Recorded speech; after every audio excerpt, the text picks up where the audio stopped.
The McIlvaney Weekly Commentary, covering monetary, economic, and geopolitical news events.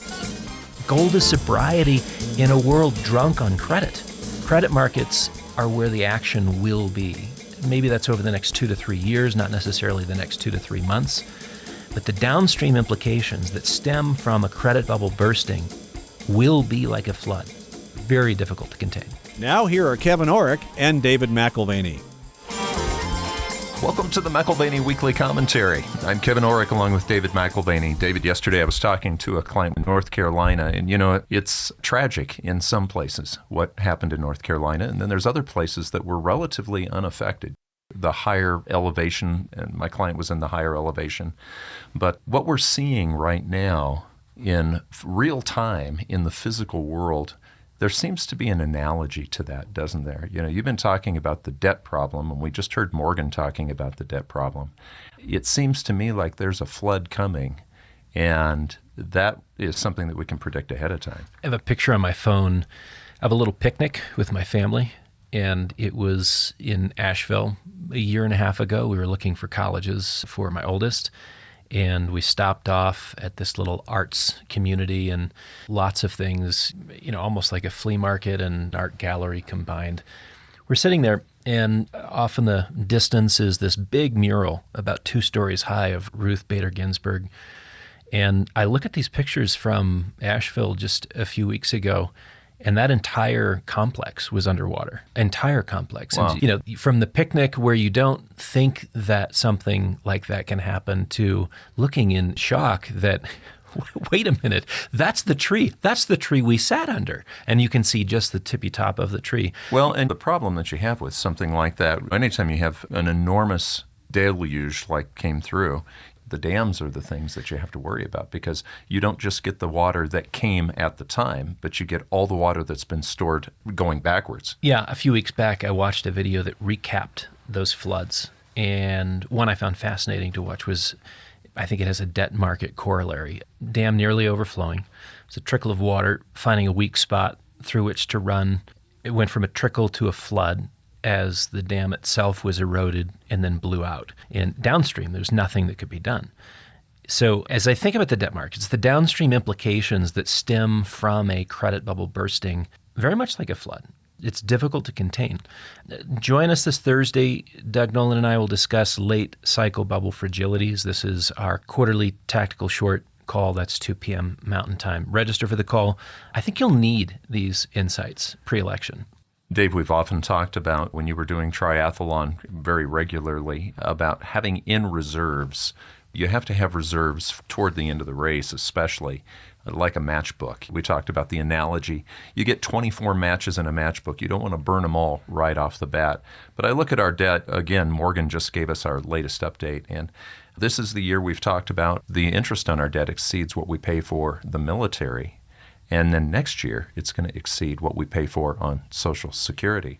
You've got countries right now that are meeting. We're not talking just 4 or 5 BRIC countries. We're talking dozens of BRIC or potential BRIC countries meeting in Russia, Dave.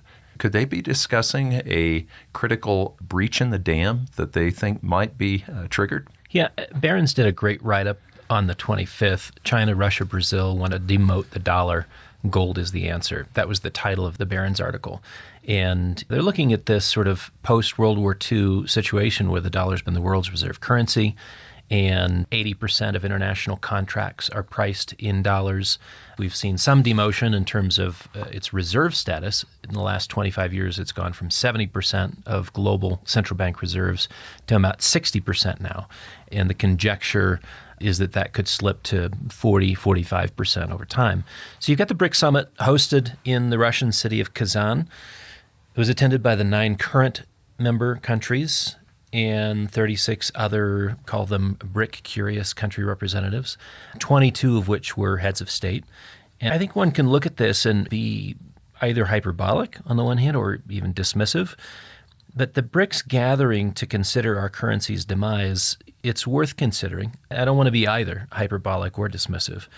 Is it a real concern? I think if the head count is an indication of an interest in that topic of de-dollarization, even if the concerning aspects of a changing regime if that remains a very distant threat, I think it's worth paying attention to the growing chorus, the growing number of people who want to have that conversation. You and I have both read Thomas Kuhn's book about how long it takes for a particular scientific model or theory to be overturned when the data no longer works. But when that overturn occurs, it may take 50, 100 years to overturn a theory, but when it overturns, everybody has to acknowledge it. Is that what we're seeing with de-dollarization? Well, Kuhn's idea of incumbency and sort of being the dominant ideology, if you will, it does not suggest that a revolution is impossible. Just that you have to have a better alternative. That has to be in place in order to displace an older model. So when we look at what the conversation was about there in Russia, nothing has matched the SWIFT system for money transfer. Yeah, the dollar, the SWIFT monetary system. Yeah, not yet. Nothing has matched the dollar for currency stability, and nothing has matched the U.S. military for guaranteeing that the global shipping lanes remain open. Nothing has matched the U.S. bond markets for their depth or liquidity. And these are not unchanging brute facts. They're current states, and that can shift. With enough time and pressure, it could be otherwise. And we already have alternatives for the SWIFT capital transfer system that exists in the form of a digital currency. Ripple Labs comes to mind. If you're looking for currency stability, that is subject to popular vote, not merely an administrative reality. So one of the things we'll have to continue to watch is foot traffic and flows for an indication of whether the stability of the U.S. dollar is at risk. As for the U.S. military, we have leadership that was gutted in 2013 by the Obama administration. The scale of our military shrunk in that era. Between Clinton and Obama, much of our military might was traded for popularity on the world scene. And you see the long-term unintended consequences of that. And there's certainly social aspects to this as well, but recruitment challenges today are reflective of the system's health. Then, of course, you've got the bond market. While it's praised for its depth and for its liquidity, it is running into something of a demand problem. Maybe it's a supply problem. Could it be too liquid, too oversupplied for current levels of demand?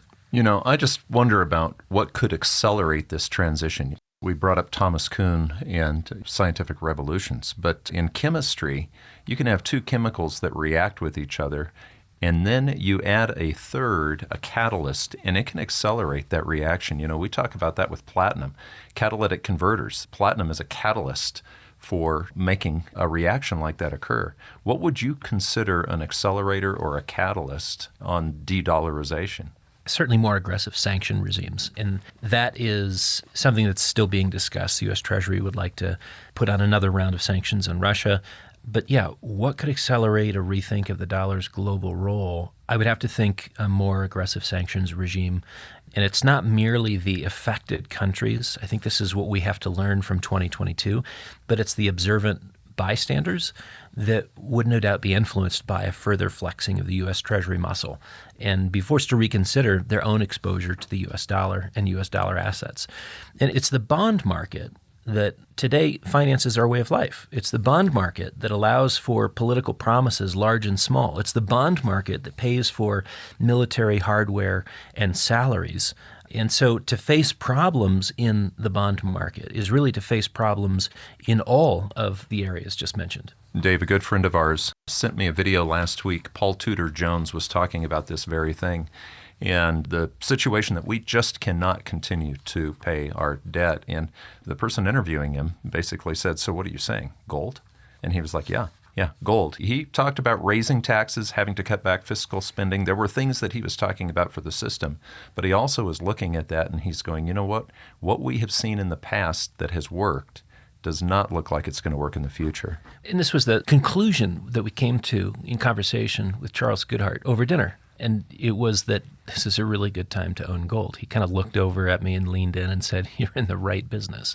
And I was asking him, what are the solutions to our fiscal problem? And he just shook his head. It's on too large a scale.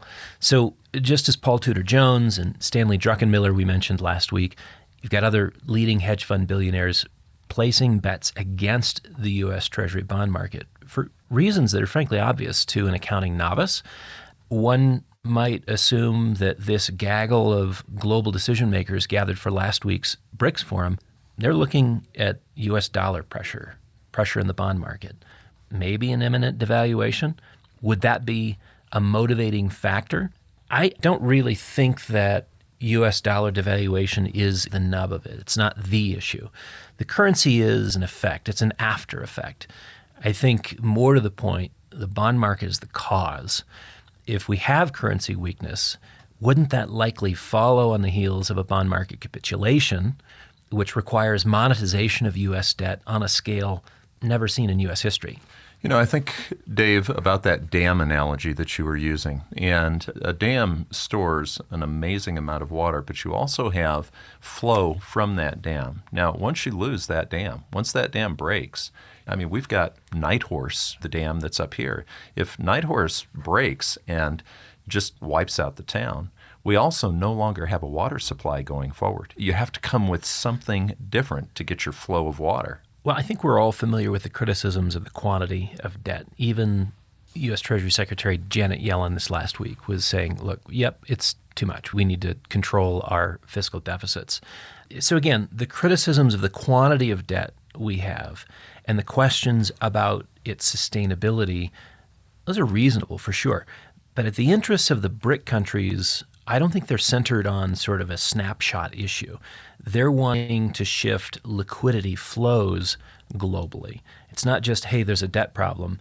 Actually, they're looking at sort of a re-engineering project, change the plumbing to circumvent the U.S., like Russia wanted to circumvent Ukraine and the delivery of its energy resources to Europe, create a closed loop that sanitizes the involved countries from any U.S. exposure. In that sense, the decision is political and it's strategic and it's about flows. So it's not just about the stock of dollars. It's the flow of where those dollars go. You talked about the SWIFT monetary system. That is actually how we work the future with the dollar. And I think this concept of stocks and flows is important. A helpful framing, if you look at those two, a stock of anything is like a tallied snapshot at a point in time. So ask the grocery clerk if he has bananas in stock, or what is the current money supply? That is a stock question. How much is the current debt level in the U.S.? This is a supply snapshot, a stock question. We're measuring something, all examples of stock. It would seem that the BRICS countries can talk about the quantity of debt, because obviously that's the elephant in the room. But strategically, you can set aside that snapshot for the bigger prize, a totally different flow management going forward. Okay, so that flow management, what are we talking? I mean, I would imagine that's many trillions of dollars. Yeah, and remember I mentioned 80% of international contracts are priced in dollars. This is what we're talking about. You're talking about the global economy and the exchange of funds, and here you have the dollar as central to transaction settlement. Invoicing and trade settlement of goods and services, according to the United Nations Conference on Trade and Development, just over $31 trillion annually. That's an annual recurring figure. So think about the fees and the margins and the commissions and other transactional benefits associated with that $31 trillion in flows. And yes, in case you missed it, those flows are recurring. $31 trillion a year. Right. So stay close to the flows of global capital, and you'll find both the powerful and the rich. So I think Putin is striking a chord when he talks about sanctions, confiscated assets by American and European powers. I think that's his fear tactic to garner an emotional uplift at the BRICS gathering and sort of creating the issue, which is sort of think of it as a lightning rod. Weaponization of the dollar is a pretty solid rallying cry. But the biggest win is in redirecting capital through new pipes. We have the petrodollar recycling of the 1970s and 80s. That kept us alive here in the U.S. That kept the U.S. dollar alive, relevant, palatable, if you will, well past our sell-by date. And it was all about the flows. If the world needs oil and those transactions occur in dollars, then the world needs dollars. Mm-hmm. Now the world needs data and payment for services and information flow. Does it require U.S. dollars? Will it at some point include something like digital currencies or central bank digital currencies? Some new mythical breed or basket of currencies? Because that's really what the BRICS meeting was about. How do we create something that is an alternative for the flows of currency globally. One of the finest avalanche schools in the world is just north of us in Silverton. And, one of the things that they teach, other than avalanche, is stress, how to measure stress on a particular slope. Now, Dave, it reminds me, was it Mount Hood that you were on that you all felt the shift, and you and your good friend who you were climbing with decided to come off the mountain? And Mount Rainier. Was it Rainier? Yep. Okay. And weren't there a number of people killed the next week because of that stress? So where I'm going with this is that snow could have stayed on all winter long and not broken, but it did. It broke, and there were people killed. Crisis can really accelerate something as well, can't it? Well, and that's, I think, a key point. The process of dollar decay, the transformation from an old system to a new one, this is something that requires many decades. The exception to that, the idea of gradualism or slow monetary evolution, the exception is crisis. We've said this many times, crisis compresses time, decades and weeks. Remember the quote, there are decades where nothing happens and weeks where decades happen. Right. Now, crisis tied to what? Fiscal strain? I mean, that's obviously on the table. Crisis tied to political unrest? I mean, who knows? The next 10 days to 6 weeks could be very intriguing. A void of civility filled by war? Anything's possible. Could it be a more global issue, a slowing of goods flowing globally to the point of liquidity and solvency crises within certain sectors?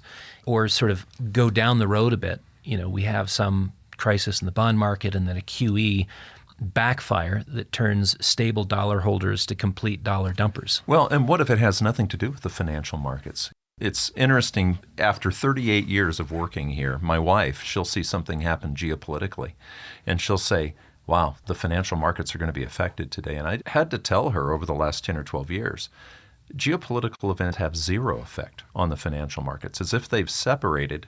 They used to not be separate, but it's as if they've separated and the financial markets only care about themselves. The political system right now and the social system, could it be that the crisis that comes isn't at all financial? The financial side is just the setup, and then war, Yeah. I mean, there is a sense of foreboding in social and political circles today. And granted, we're a week out from contentious election.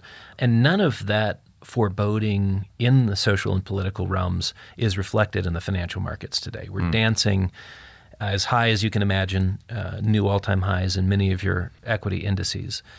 Does the stock and bond market catch down to match the dour political sentiment, the hate-filled reaction on November 5th by 50% of the electorate?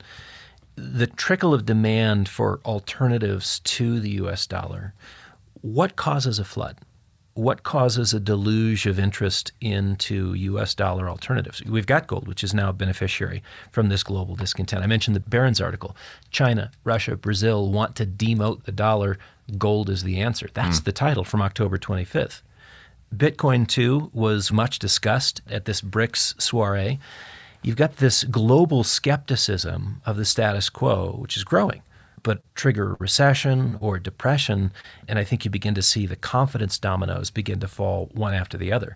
Theoretically, if you just said, let's think of this as decisions being made to create a particular outcome. If you were a Brics member, what kind of crisis would grease the skids and move you from sort of a think tank style discussion gripe session of what is wrong with U.S. dollar hegemony to an action tank style solutions and implementation regimen? That's really what we're seeing happen. The unique aspect of this meeting in Russia is that for the last decade, the Brics have been griping.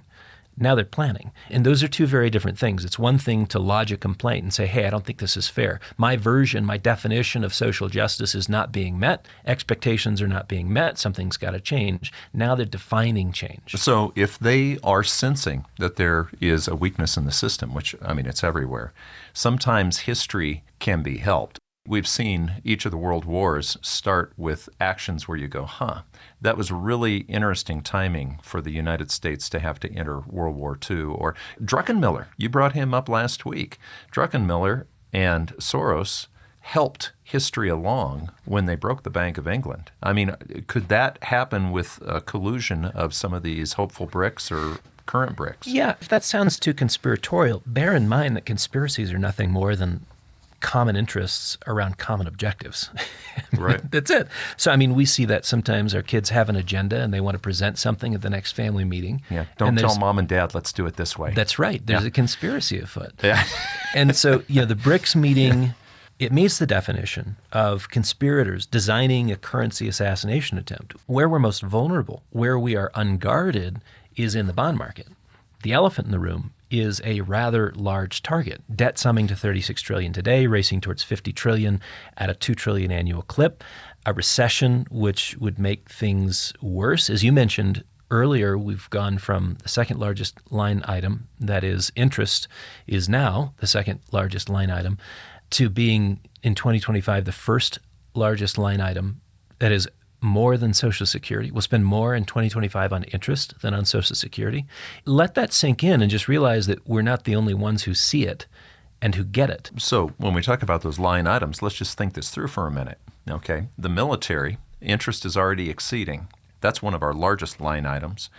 Social Security is our next one that our interest is going to take out.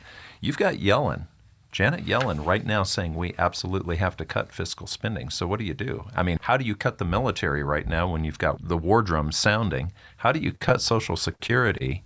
The only thing they can probably cut is interest, and that sounds like inflation to me, Dave. Yeah, and you've got former Governor Kevin Warsh from the Federal Reserve. He says about a year ago, they said the best measure of inflation is now blah, blah, blah. They created a new category they called core services X housing. Well, that's in the 4% range now. So all of this is to say the Fed doesn't seem to have a serious theory of inflation that's theoretical and empirical. It's not obvious they acknowledge what their role is in prices, instead claiming it has something to do with wars and pandemics. In a world this dangerous, Warsh goes on to say, with fiscal policy so irresponsible, the central bank needs to be very clear about its reaction function, be clear about its goals, and not look like it's lurching, because that's what put us in the mess we have. So could the problem be also that we just can't stop spending? I mean, Democrat or Republican, we just keep spending. Yeah, our vulnerability has been developed on a bipartisan basis through spending incontinency, if you will. The debt is ours. Our elected politicians have minimized its burdensome nature, selling it to small constituencies as a part of their birthright. You deserve it. This is for you. Still, we've got elected officials playing fast and loose with wartime levels of deficit spending, and really it's just in search of partisan gain. Do you realize we wouldn't even be having this conversation? I mean, we wouldn't really even need to sell gold if we would have stayed on the gold standard. What we're talking about here, all of these deficit problems, used to be solved with the gold standard because you had to settle your payments in gold. Right. Well, Jim Grant sums it up thus. We chose paper money over metallic standard. We chose government deposit insurance over individual responsibility of bank shareholders for the solvency of the institution in which they held fractional interest. We chose elastic EBITDA, earnings before interest, taxes, depreciation, and amortization, as our preferred measure of corporate cash flow over simpler, more rigorous, and less malleable EBIT. We chose a central bank balance sheet packed with mortgage-backed securities, the purchase of which contributes to house price inflation, rather than Treasury bills alone. We chose abundant bank reserves and quantitative easing over the so-called scarce reserves and small-scale market operations. And we chose, or at least chose to tolerate, a central bank policy explicitly supporting asset prices rather than one allowing ostensibly free markets to discover prices. And he went on to say, perhaps what will drive yields higher is the realization that inflation is a part of the fabric of our finances. America has chosen it. So, Kevin, we reflect and we need not wonder why the Brics are seeking an alternative. The old dollar system with golden moorings was at times harsh, but never exploitative in the way that our current system is. Now, the Brics vie for a world without U.S. policy exploitation and without U.S. policy interference. No one has to wonder why. You know, in The Wizard of Oz, that curtain comes back, and the confidence that they had that the great and awesome Oz actually existed was torn down simply by Toto. Wasn't it Toto who pulled the curtain back, if I remember right? And Dorothy and all the other members, they looked and they said, hey, there is no great and mighty Oz. We talked about history being helped along. I mean, if you're at a Brics meeting and they're going, okay, we want to take over the flows for the United States dollar, whether you and I can predict when or how that would happen, could it be that they could trigger a crisis in confidence where that curtain comes back and we find out that the great and mighty Oz is just a little old man who's deep in debt? And over the loudspeaker comes, pay no attention to the man behind the screen, right? We risk a crisis of confidence in the bond market. And as goes the bond market, so goes every market. A nasty bear market in bonds is the trigger for a yet nastier bear market in real estate. I say a yet nastier bear market in real estate, and of course equities as well. Okay, so how can they nudge us into a different currency system? Well, if the Brics want movement towards a post-dollar world, they might provide a nudge in the moment that we're off balance. Can you picture that? Yeah. If you're stably, soundly footed, not much can move you. But if you get off balance at all, it doesn't take much to knock you over. 2025 brings $9 trillion in government debt refinancing.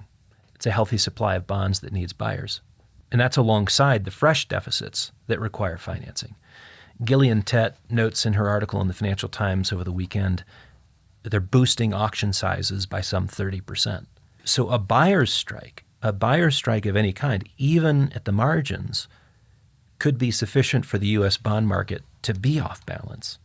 And a nudge in the form of U.S. dollar asset liquidations, whether that's agency paper or treasury paper, could take an already oversupplied market closer to being unmanageable. Now, you've got $8.3 trillion in the total of foreign treasury holdings. That includes hedge funds in the UK and Luxembourg and the Caymans, but $8.3 trillion in total foreign treasury holdings, which needs to stay put. We can't afford a buyer strike with auctions increasing by 30% next year, and we certainly can't afford to see previous buyers turn to sellers. Yeah, but they have. I mean, can quantitative easing actually fill the gap? I mean, granted, it creates inflation. Yeah, if we end up with a supply issue in the debt markets, QE can fill the buyer gap. It can soak up new net liquidations. But at what cost to the consumer? At what cost via inflation? At what cost to the U.S. dollar? So the buyer of last resort, which we know to be the Fed, can be the global market maker for bonds, but only at the expense of currency stability. I mean, so the setup here is concerning, to say the least. If you've been in New York when there's a downpour, Dave, I mean, and we all have. You and I were there actually one time. I still have that jacket that I bought at Macy's because I came without a rain jacket. But whenever you're in New York and those deluges come in, the guys who are holding umbrellas and will sell you an umbrella, they make bank. A $5 umbrella quickly gets repriced to $25. Oh, or more. And I've been that guy who's paid way too much for an umbrella in New York. And I'm wondering if the Brics, you're talking about a nudge. If that nudge turns into something where there's a crisis, what umbrellas should they buy to start with, or what would that look like? Well, the Brics are there waiting in the wings to take advantage of a bond market crisis. It's a fulcrum that gets them to where they want to be, more in control of global capital flows. We can muddle through a crisis of confidence, but the larger question for us here in the U.S. is whether the dollar system can survive a reconfiguration of trade and capital flows and a circumvention of our currency. Essentially undoing the benefits that we've had from petrodollar recycling, undoing trade dollar recycling. It undoes the basis of our deficit-dependent economy. That's the bigger question in terms of our long-term outlook. And again, if we go through a minor blip in the equity markets or even in the bond markets, that's one thing. But a re-engineering project for global capital flows is something altogether different. The Brics gripe session of the past decade, it's moving to Brics planning sessions for the next decade. And we are here in the U.S. lost in partisan bickering with our attention already spoken for. But this is the thing that really concerns me, because I think we have been focusing on, well, if the dollar's replaced, We're just talking, like you said, stock versus flow. I've been thinking stock as well, but what you're talking about is a reorientation of all the flow of money at some point. Now, if I look at those BRIC countries, I don't think that they value what I value. Dave, I don't know that we're just talking about our standard of living monetarily. We're talking about a standard of living change value system-wise as well. Yeah, I mean, we are talking about the difference between an event, a problem, a solution, versus a longer-term orientation to destiny, and are being on a very clear track. So we are stuck in the sort of partisan bickering here in the U.S. Is this the end of democracy? Is this a ratchet into new wokeist extremism? I sit back and I wonder, where are the adults? Where is the engagement with the issues in play today that will remake the world as we know it? Whether you view the global dollar system as exorbitant privilege or an exorbitant burden, the viability of our standard of living is in play. So, I mean, if you're concerned about whether or not your 401k and Social Security income are going to be sufficient to meet your needs, if you're concerned about market volatility over the next 3, 6, 12, 18 months, I think you've missed the bigger issue. We've chosen leaders that have chosen to protect their careers through their various spending policies. And in so doing, they're salting the land. Is this why people have been running to gold, especially the people outside of this insanity who see it coming? I think so. Gold is your antidote to political insanity. When you look at stupidity, which is institutionalized and codified in law, gold is an antidote. Gold is your insurance. It's financial insurance. It's monetary insurance. It's stupidity insurance. Gold is sobriety in a world drunk on credit. Credit markets are where the action will be. Maybe that's over the next 2 to 3 years, not necessarily the next 2 to 3 months. But the downstream implications that stem from a credit bubble bursting will be like a flood. Very difficult to contain. You've been listening to the McIlvaney Weekly Commentary. I'm Kevin Orrick along with David McIlvaney. Be sure to join us on the call on Thursday with Doug Noland. Go to McIlvaney.com to sign up. That's McAlvany.com. And you can call us at 800-525-9556. This has been the McIlvaney Weekly Commentary. The views expressed should not be considered to be a solicitation or a recommendation for your investment portfolio. You should consult a professional financial advisor to assess your suitability for risk and investment. Join us again next week for a new edition of the McIlvaney Weekly Commentary.